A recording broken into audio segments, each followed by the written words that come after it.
ખાતાનો ખેલ. તે બેંકમાં ખોલાવતો ખાતું અને બેંક ખાતું આપતો ભાડે, અને તે ભાડાના બેંક ખાતાથી ઠગબાજો ઉઠાવતા લાભ. જી હા, ઓનલાઈન ઠગાઈ કરવી. ફોન કરી તમને લોટરી કે લકી ડ્રોમાં તમારું નામ નીકળ્યું છે તેવા ફોન કર્યા બાદ ઠગાઈ આચરાઈ હોવાના કિસ્સા કોઈ નવા નથી.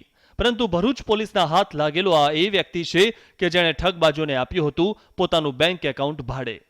સાંભળી જરૂર નવાઈ લાગશે, પરંતુ રૂપિયા કમાવાનો શોર્ટકટ શોધી લેનારો આ રણજીત રાવત ભરૂચ પોલીસની ગિરફ્તમાં આવી ગયો છે. ભરૂચ પોલીસ ફૈઝાબાદ જઈ પહોંચી અને તેને ત્યાંથી પકડી લાવી ભરૂચ લઈ આવી છે. 50,000માં ભાડે આપ્યું બેંક એકાઉન્ટ. પોલીસના દાવા મુજબ ફૈઝાબાદમાં રહેતા રણજીતે 50,000 રૂપિયા લઈને બે ઠગબાજો દિનેશ તિવારી અને રાજ વર્મા નામના વ્યક્તિઓને પોતાનું બેંક એકાઉન્ટ ભાડે આપ્યું. જે ખાતામાં ઠગાઈથી મેળવાયેલી 4.18 લાખની રકમ જમા થતાં જ ઉપાડી લેવાઈ. જે મામલે ભરૂચ પોલીસે રણજીત રાવતની ધરપકડ કરી છે. નેટ બેન્કિંગ દ્વારા ફરિયાદીના એકાઉન્ટમાંથી 4,18,000 રૂપિયા ઉપાડી લીધેલા ઇન્ટરનેટ થ્રુ. જે અંગેની ફરિયાદીને જાણકારી થતો અને પોતાની સાથે છેતરપિંડી થયેલાનું માલુમ પડતો તેમણે ભરૂચ શહેર એ ડિવિઝન પોલીસ સ્ટેશનમાં આ ગુનો રજીસ્ટર કરાવેલો હતો. ખેડૂતને આવ્યો એક કોલ. લકી ડ્રોમાં લાગ્યું 22 લાખનું ઇનામ.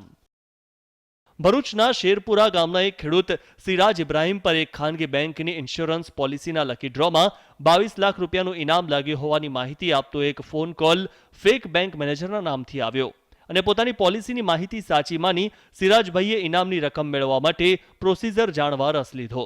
બીજા બાજુની વાતમાં સિરાજભાઈ આવી જતા ઠગબાજોને ફોટા, આધાર કાર્ડ અને પાન કાર્ડના નંબર આપ્યા અને ત્યારબાદ ભેજાબાજોએ 24 કલાકમાં રકમ જમા કરાવવાની માહિતી આપી પૈસા જમા કરવા સિરાજભાઈ પાસેના તમામ બેંક એકાઉન્ટના એટીએમ નંબર તથા પાસવર્ડ સહિતની ડિટેલ માંગી કે વિશ્વાસમાં આવી ગયેલા સિરાજભાઈએ બેંક ખાતા નંબર અને તમામ માહિતીઓ આપી દીધી.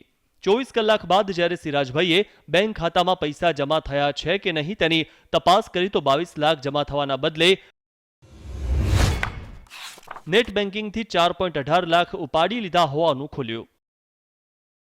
આ પોતાનું એકાઉન્ટ યુઝ કરવા માટે 50,000 રૂપિયા જેટલું કમિશન મળેલું છે.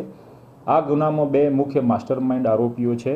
એકનું નામ છે દિનેશ તિવારી અને બીજાનું નામ છે રાજ વર્મા. તે બંને પકડાયેલા નથી, જેને શોધખોળ કરવાના ચક્રો ગતિમાન છે. સિરાજભાઈને જ્યારે માલુમ પડ્યું કે તેમના ખાતામાંથી રૂપિયા બારોબાર તેમની જાણ બહાર ઉપાડી લેવાયા છે કે તેઓએ પોલીસ ફરિયાદ નોંધાવી અને સાયબર સેલને જાણ કરતા આખો મામલો ફૈઝાબાદ સુધી પહોંચ્યો કે ભરૂચ પોલીસ ફૈઝાબાદ જઈ રણજીત રાવતને ઝડપી ભરૂચ લઈ આવી. એ લોકો સાથે મારે લગભગ 6 મહિનાથી સતત કોન્ટેક્ટ ચાલુ હતો અને એ લોકોએ સતત કોન્ટેક્ટમાં રહીને મને 11 લાખ રૂપિયાની લાલચ આપીને અને છેલ્લા 9 તારીખે મારા એકાઉન્ટમાંથી 4 લાખ અને 18,000 રૂપિયા ઓટીપી દ્વારા ઉઠાવી લીધેલા છે.